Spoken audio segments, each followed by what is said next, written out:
നബിയോരെ തിരുനോട്ടം N കൽബിലുണ്ടെങ്കിൽ സ്വർഗമെൻ്റെ ഉള്ളിൽ തന്നെയാകും.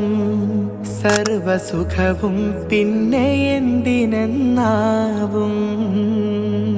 നിധിയോരെന്നെ കണ്ട് സന്തോഷം കൊണ്ടെങ്കിൽ ജന്നത്തെന്നെ കാത്തുകിടപ്പാകും.